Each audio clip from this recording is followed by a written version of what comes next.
Hello, good morning everyone. So today we are going to discuss some important concepts from chapter number 6, electromagnetic induction. So let us start first one, magnetic flux. What is magnetic flux and how can we define it, and what is the dependency of flux? It means magnetic flux is directly proportional to magnetic field strength and cross section area. And what is the main definition of the flux? The total number of magnetic field lines passing through any cross section area. सो यहाँ पे first diagram में हमें दिखाया कि first diagram के अंदर magnetic flux किसी area से पास हुआ, मतलब ये जो फील्ड लाइन्स हमें दिखाई दे रही है, सारी फील्ड लाइन्स हमें ये इंडिकेट करेगी कि इतने एरिया से इतनी number of field lines pass होगी। वो क्वांटिटी डिफाइन करेगा मैग्नेटिक फ्लक्स। तो वो मैग्नेटिक फ्लक्स ये क्वांटिटी किसी फिजिकल क्वांटिटी पे डिपेंड करेगी। अगर हमने मैग्नेटिक फील्ड की स्ट्रेंथ इंक्रीज़ की तो नंबर ऑफ़ फील्ड लाइन्स ज़्यादा यहाँ से पास होगी, और सेकेंड वन, ये एरिया जितना इंक्रीज़ होगा उतनी ही मैग्नेटिक फील्ड लाइन्स यहाँ से इस एरिया से ज़्यादा पास होगी। तो वो एरिया एंड फील्ड स्ट्रेंथ के ऊपर डिपेंड करेगा। और थर्ड सबसे इंपॉर्टेंट डिपेंडेंसी होगी कॉस थीटा पे, बिकॉज यहाँ पे सेकेंड डायग्राम में हमने जो दिखाया है वो सेकेंड डायग्राम ने अगर मैग्नेटिक फील्ड और एरिया वेक्टर के बीच में थीटा एंगल होगा तो यहाँ से कौन सा कंपोनेंट फ्लक्स के लिए पॉसिबल होगा, कौन से कंपोनेंट की वजह से ये फ्लक्स इस एरिया से पास होगा। तो इसके लिए हमने ये इम्पोर्टेंट कंसेप्ट देखा है कॉस थीटा का, इसलिए ये फॉर्मूला बना बी ए कॉस थीटा, जिसको हमने वेक्टर फॉर्म में लिख सकते हैं B dot A. Now the next one is Faraday's law of electromagnetic induction. Electromagnetic induction के लिए simple formula E is equal to minus delta phi by delta T. If delta t tends to 0 then E is equal to minus d phi by dt। और अगर n turns होगा तो n turns के लिए formula क्या हो जाएगा, E is equal to minus n times d phi by dt। सो ये बेसिक फार्मूला फैराडेज लॉ का। इसी फार्मूला से हमने फर्दर मोशनल EMF भी डिफाइन करना है। यहाँ पे और एक फार्मूला हमने चार्ज के टर्म में या फिर इलेक्ट्रिक करंट के टर्म में देखना चाहेंगे, तो इलेक्ट्रिक टर्म में हमारे पास कौन सा फॉर्मूला होगा, I is equal to E by R which is equal to N into D phi by D T upon R. R मतलब रेजिस्टेंस। सो इंड्यूस करंट के लिए भी एक फॉर्मूला बनेगा इंड्यूस EMF के टर्म में। Induce current in circuit I is equal to E by R which is equal to n times D phi by D T upon R. And induce charge के term में formula क्या होगा, so charge is equal to I into delta T, so n by R into delta phi by delta T into delta T. So final formula will be n times delta phi by R. ये सबसे important formula delta phi by R, change in flux per resistance is equal to charge. Now motional EMF। Motional EMF के लिए basic formula V B L sin theta. V is the speed of the magnet और speed of the conductor, then capital B is uniform magnetic field and L is equal to length of the wire और length of the bar और length of the magnet. sin theta, if theta is equal to 0 then motional EMF कितना हो जाएगा, 0। If theta is equal to 90 degree then we get maximum motional EMF BVL। Now mutual inductance। mutual inductance M is equal to, अब यहाँ से दो concentric rings दी है, किसी एक रिंग से अगर हमने करंट पास किया तो सेकेंड रिंग के साथ कितना मैग्नेटिक फील्ड इंड्यूस होगा, कितना उसके साथ वो मैग्नेटिक फील्ड कनेक्ट हो पाएगा, इसका हमने measurement mutual inductance and self inductance से मिलेगा। अगर हमारे पास सिंगल कॉइल होगा तो सिंगल कॉइल से हमें कितना EMF मिलेगा, या फिर टू कॉन्सेंट्रिक रिंग होगी, अगर हमने एक स्मॉल रिंग से करंट पास करवाया तो सेकंड रिंग के साथ कितना मैग्नेटिक फील्ड अटैच होगा। सो ये कैलकुलेशन हमें self induction and mutual inductance से मिलेगा। इंडक्टेंस के लिए एक सिंपल फार्मूला क्या होगा, n times phi by I. ये हमारा basic formula n phi by I. अब यहाँ पे हमने रिंग के लिए M12 is equal to M21 is equal to M, mutual inductance on 2 by 1, mutual inductance on 1 by 2 which is equal to M। ये हमने प्रूव किया था reciprocity theorem. So M is equal to basic formula कौन सा होगा, mu naught A मतलब area, और always area कौन सी वाली रिंग का लिया जाता है, जो रिंग अंदर होगी, मतलब जो स्मॉलर रिंग होगी उसी का एरिया हम यहाँ पे कंसिडर करते हैं। So mu naught pi R two square upon 2r1 into n1 into n2 where capital N1 is equal to number of turns of the first ring and n2 is number of turns for the second ring. Also E in smaller loop m into di by dt.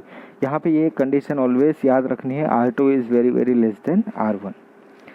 Now self inductance L is equal to n phi by I where flux is equal to B into A. B मतलब magnetic field, और magnetic field किसी भी circular coil के लिए क्या होगा, mu not N by 2r into area मतलब पाई R square. तो एक r यहाँ से कैंसिल हो जाएगा, तो फाइनल फार्मूला हमारे पास बचेगा mu naught pi N into I into R by 2। Therefore self induct, अब इसी फ्लक्स की वैल्यू हमने इस फार्मूला में रखी, तो सेल्फ इंडक्टेंस का बेसिक फार्मूला बना mu naught pi N square R by 2। ये इंपॉर्टेंट फार्मूला, और यहाँ से रिलेशन सेल्फ इंडक्टेंस का नंबर ऑफ टर्न्स के साथ मिलेगा, L is directly proportional to n square. Now the next one, induce electric field. Time varying magnetic field gives induce electric field which is of not electrostatic origin and non conservative in nature. If B changing, मतलब अगर magnetic field change करेंगे dB by dt, then we get EMF is equal to d phi by dt and E is equal to close integral E dot dl। ये हमारा second chapter का formula EMF का और electric field का relation. अब इसी formula में हमने E dot dl is equal to EMF की ये एक इक्वेशन यहाँ पे पुट की, तो E dot dl is equal to क्या हो जाएगा, d phi by dt। तो यहाँ से फ्लक्स, चेंज इन फ्लक्स और इलेक्ट्रिक फील्ड का एक रिलेशन भी मिलेगा, तो ये भी फॉर्मूला हमें MCQ के लिए यूजफुल हो सकता है। Now the next one, growth of current in LR circuit. अब ये सारे पार्ट हम लोग नेक्स्ट चैप्टर में वापस डिस्कस करेंगे, जहाँ पे हमने एक्चुअली NCERT सिलेबस में LR सर्किट गिवन नहीं है, बट अगर हमें ये एक सिंपल LC ऑसिलेशन स्टडी करते हैं तो सिमिलरली हम ये LR सर्किट भी स्टडी कर सकते हैं। So EMF is equal to, इसी सर्किट में हमने KVL किरचॉफ रूल अप्लाई किया, so L into D by D T plus I into R, ये एक सिंपल फार्मूला बनेगा। और इसी फार्मूला से अगर सर्किट में कितना करंट फ्लो होगा, तो करंट के लिए हमें ये ग्राफ मिलेगा और वोल्टेज के लिए हमें ये ग्राफ मिलेगा। Now self inductance of solenoid. Solenoid के लिए सेल्फ इंडक्टेंस का फॉर्मूला क्या होगा, so L is equal to mu naught mu R pi R square N square into L. Pi R square is equal to area भी लिख सकते हैं हम, so E is equal to L D I by D T. Now the next one is energy stored in an inductor. कितनी energy को inductor store कर सकता है, सेम चीज़ हमने सेकेंड चैप्टर में एनर्जी स्टोर्ड इन कैपेसिटर पढ़ा था। इसी चीज़ को हम लोग यहाँ पे LR सर्किट के थ्रू भी स्टडी कर सकते हैं, या फिर डायरेक्टली आपको ये फॉर्मूला हमने क्लास में डिराइव भी किया था, so U is equal to half LI square, ये बेसिक फार्मूला। और इसी फार्मूला से एनर्जी डेंसिटी मतलब energy per unit volume, so U by V, इसको हमने प्रूव किया B square upon 2 mu naught. तो ये दोनों फॉर्मूला MCQ के लिए most important. Now inductors in series and inductors in parallel. अगर सीरीज में होगा तो सीरीज में डायरेक्ट एडिशन करेंगे L1 plus L2 plus L3 plus up to N for N inductors. And अगर पैरेलल में होगा तो पैरेलल में फॉर्मूला क्या होगा, 1 upon L is equal to 1 upon L1 plus 1 upon L2 plus 1 upon L3 plus up to 1 upon Ln for n inductors. Now the next one is LC oscillation. LC oscillation ये हमने 7 chapter में already ये study करने वाले हैं, but आपको यहाँ पे सिर्फ ये एक वैल्यू, ये एक फॉर्मूला याद रखनी है, omega is equal to 1 upon under root LC and frequency is equal to 1 upon 2 pi under root I upon LC। तो ये एक फॉर्मूला, बेसिक फॉर्मूला आपको याद रखना है। इस चैप्टर में शायद हम एंगुलर फ्रीक्वेंसी के लिए भी न्यूमेरिकल सॉल्व करने वाले हैं। So frequency is equal to 1 upon 2 pi under root 1 upon LC, ये एक फार्मूला, और ये omega is equal to 1 upon under root LC, ये दो फार्मूला आपको इस चैप्टर के लिए भी याद रखने हैं। सो अब हम लोग न्यूमेरिक MCQs इस चैप्टर के लिए स्टार्ट करेंगे।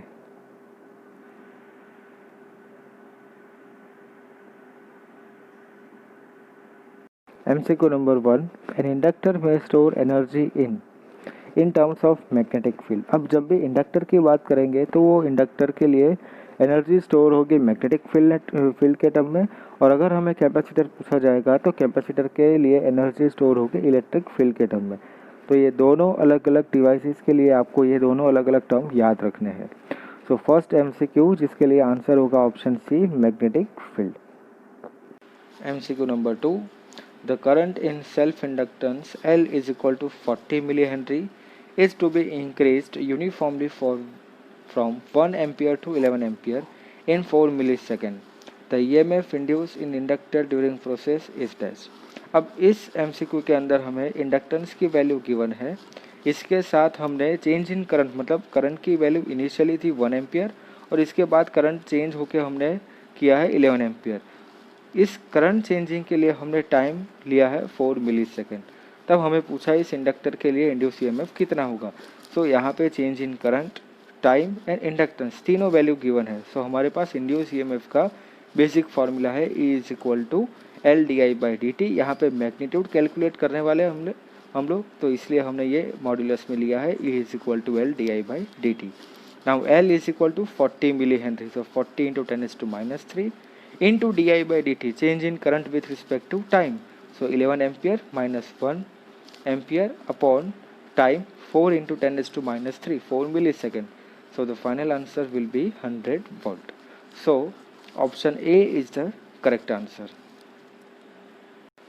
Now MCQ number 3, a coil of surface area 100 centimeter square having 50 turns is held perpendicular to the magnetic field of intensity 0.02 Weber per meter square. The resistance of the coil is 2 ohm.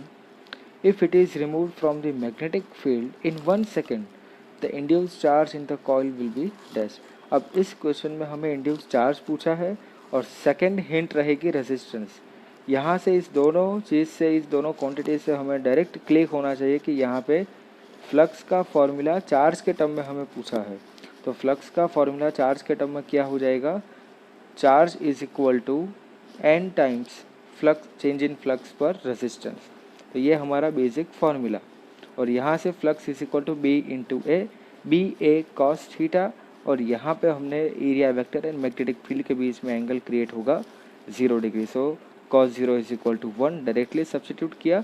So final formula for the charge is equal to NBA upon resistance. अब capital N is equal to क्या होगा, number of turns जो हमें given है question में 50 turns. Capital A is equal to area, और area यहाँ पे क्वेश्चन में गिवन है 100 centimetre square. And capital B means magnetic field जो हमें यहाँ पे क्वेश्चन में गिवन है 0.02 weber per metre square. And resistance is given 2 Om.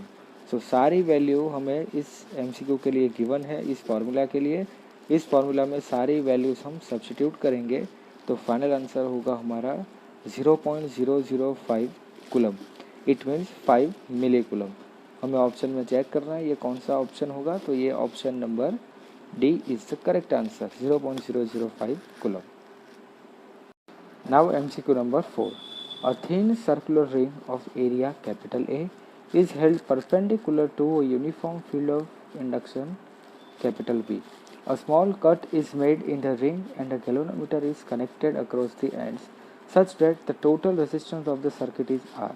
When the ring is suddenly squeezed to zero area, the charge flowing through the galvanometer is dash. अब इस question में हमें बहुत सारी कन्फ्यूजन दी है, बट अगर आपको ये चीज़ क्लिक होगी कि हमारे पास एक सर्कुलर रिंग है जिसको हमने एक यूनिफॉर्म इलेक्ट्रिक फील्ड में पुट किया है। अब इसी रिंग के लिए हमें एक गैल्वेनोमीटर अटैच किया है और उस रिंग का रेजिस्टेंस दिया है। हमने जैसे उसका एरिया 0 कर दिया तब हमें चार्ज कैलकुलेट करना है, मतलब अगेन चार्ज एंड रेजिस्टेंस का एक simple relation. So change in flux क्या हो जाएगा, जैसे ये एरिया 0 हो जाएगा तो चेंज इन फ्लक्स कितना हो जाएगा, φ2 minus φ1 is equal to minus BA, because φ2 is equal to 0 last मतलब final flux. So φ1 is equal to A into B, और माइनस की साइन यहाँ पे साथ में होगी। सो ये एक रिलेशन होगा चेंज इन फ्लक्स के लिए।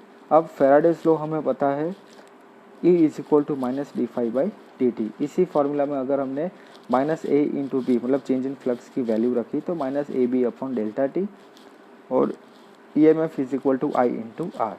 आई मतलब हमने यूज़ किया charge upon change in time, मतलब small time.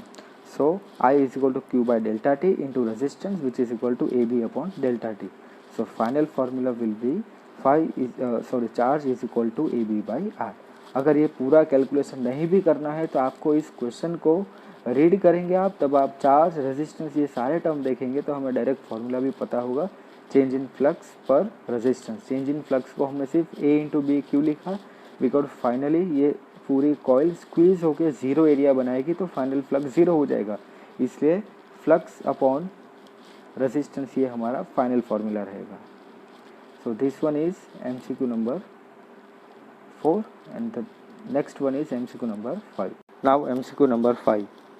A magnetic field of 2 into 10 raised to minus 2 Tesla acts at right angles to a coil of area 100 centimeter square with 50 turns. The average EMF induced in the coil is 0.1 volt when it is removed from the field in t second. The value of time is dash. सो इस question के अंदर हमें magnetic field given है और area of the coil 100 centimetre square with 50 turns, मतलब 50 turns वाली एक coil जिसका एरिया 100 सेंटीमीटर स्क्वायर है, उस कॉइल को हमने 2 इंटू 10⁻² टेस्ला की स्ट्रेंथ वाली फील्ड के अंदर हमने प्लेस किया है। तब हमें एवरेज EMF इंड्यूस EMF मिला 0.1 वोल्ट।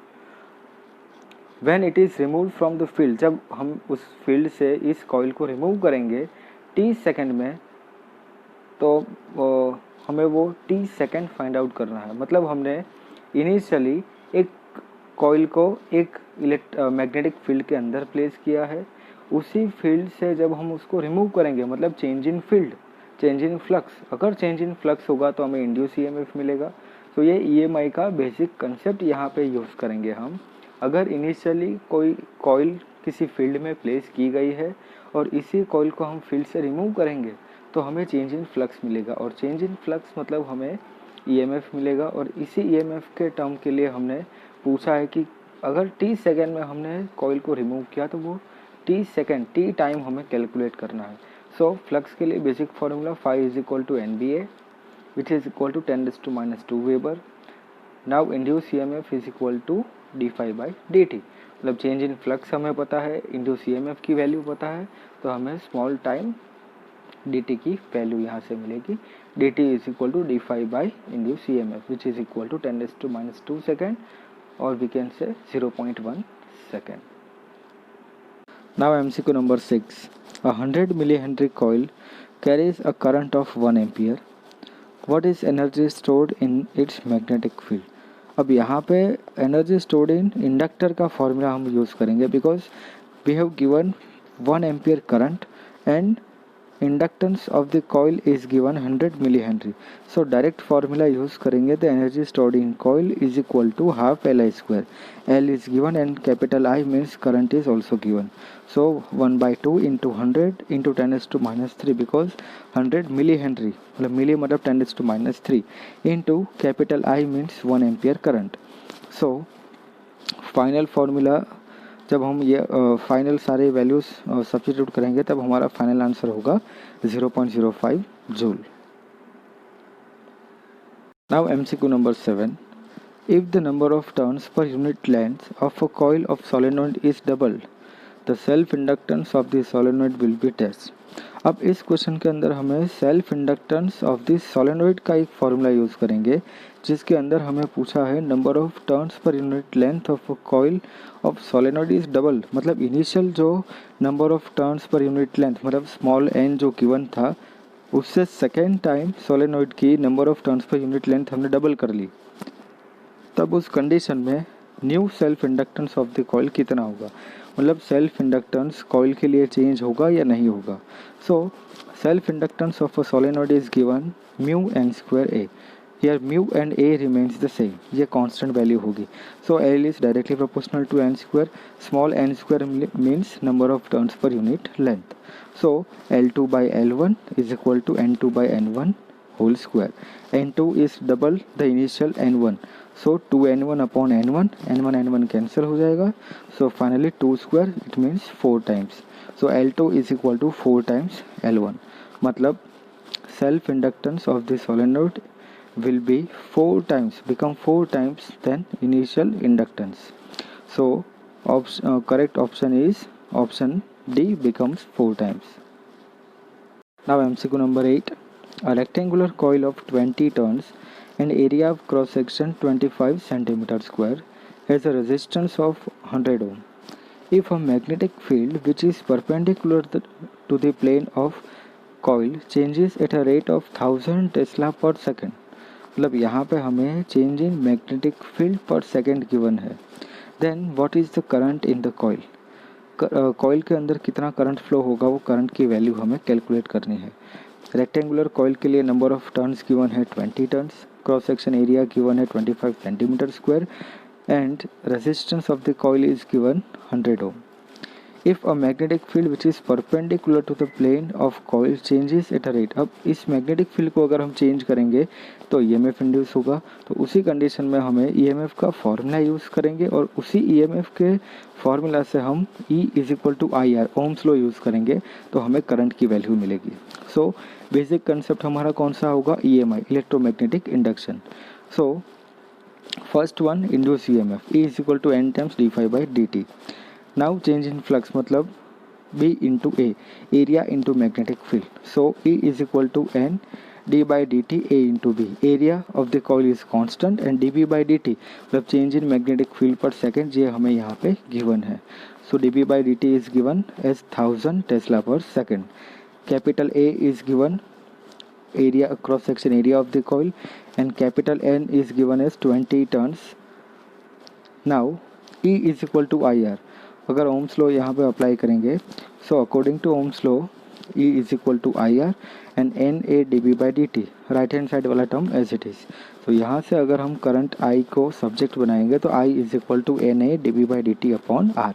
ये हमारा बेसिक फॉर्मूला होगा इस MCQ के लिए. अब यहाँ पे capital N, capital A, dB/dt and capital R मतलब रेजिस्टेंस, सारी वैल्यूज़ गिवन है. सारी वैल्यू सब्स्टिट्यूट करेंगे तो फाइनल आंसर होगा I is equal to 0.5 ampere. So correct option will be 0.5 ampere, option C. MCQ number 9. The network shown in figure is a part of this circuit. The battery has negligible resistance. At a certain instant, the current I is equal to 5 ampere and is decreasing at a rate of 10 raised to 3 ampere per second. What is the potential difference between point B and A? मतलब हमें VB minus VA calculate करना है. ये पूरी circuit को हम पहले observe करेंगे. तो इस सर्किट में हमें I करंट दिया है 5 ampere.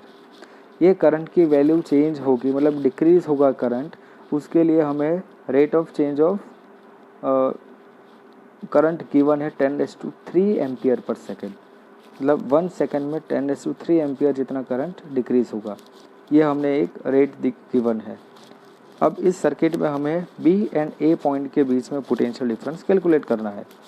So simple Kirchhoff law यहाँ पे अप्लाई करेंगे और उसी से ये पूरा MCQ सॉल्व करेंगे. सो फर्स्ट A पॉइंट से स्टार्ट करेंगे. VA करंट के डायरेक्शन में जाएंगे तो minus I into R, battery के नेगेटिव में एंटर होंगे तो प्लस E, माइनस करंट के डायरेक्शन में जाएंगे इसलिए, और EMF का फॉर्मूला इंडक्टेंस के टर्म में क्या हो जाएगा, L/di/dt which is equal to VB. So VB minus VA is equal to minus IR plus E plus L/di/dt. So R की वैल्यू हमारे पास है 1 ohm, capital I is given 5 ampere, di/dt है 10⁻³ ampere per second and L is equal to 5 milli ampere, मतलब 5 into 10⁻⁻3. ये सारी value इस इक्वेशन में, मतलब ये LHS वाले टर्म में हम सारी वैल्यूज सब्स्टिट्यूट करेंगे तो हमें मिलेगा VB minus VA. So VB minus VA is equal to minus 5 into 1, ये IR का टर्म, EMF 15, ये 15 EMF का टर्म, इसके बाद L/di/dt, ये टर्म हो जाएगा L इंटू di/dt 10⁻³ सो यहाँ से इसको सिंप्लीफाई करेंगे तो final answer VB minus VA हो जाएगा 15 वोल्ट। सो ये हमारा फाइनल आंसर होगा 15 volt and the correct option is option number C. Now MCQ number 10. The self-inductance of two solenoids A and B having equal length are same. Self inductance same है जिसकी length भी equal दी है। If the number of turns in two solenoids A and B are 100 and 200 respectively, the ratio of the radii of their cross section will be dash। अब उनके लिए हमें radius का एक रेशियो कैलकुलेट करना है। A एंड B कॉइल के लिए हमारे पास सोलेनॉइड के लिए नंबर ऑफ टर्न्स गिवन है 100 एंड 200। अब number of turns, radius and self inductance of this solenoid, इस सारे फिजिकल क्वांटिटीज़ का एक सिंपल रिलेशन है हमारे पास, L is equal to mu not N square A by small L. अब यहाँ से कांस्टेंट क्वांटिटी मतलब कांस्टेंट वैल्यू कौन सी होगी, तो म्यू नॉट कांस्टेंट होगा। यहाँ पे हमें दिया है इक्वल लेंथ, मतलब स्मॉल एल की वैल्यू भी हमारी कांस्टेंट होगी। एन स्क्वायर जो हमें वैल्यू गिवन है 100 एंड 200 और बाकी बचेगा area. So N square into A, ये सारी हमारी कांस्टेंट क्वांटिटी। और सेकंड सबसे इम्पोर्टेंट चीज़, the self inductance are same, मतलब एल भी हमारा कांस्टेंट। सो हमें रिलेशन फाइंड आउट करना है एन स्क्वायर एंड एरिया के बीच में। So N square is inversely proportional to area and area is pi R square. So N square is inversely proportional to R square. So n2 by n1 is equal to r1 by r2. So 200 by 100 is equal to r1 by r2. Therefore r1 by r2 is equal to 2 by 1. So the correct option is A, 2:1. Now in the next lecture we will discuss few more MCQs on the same topics EMI. Thank you.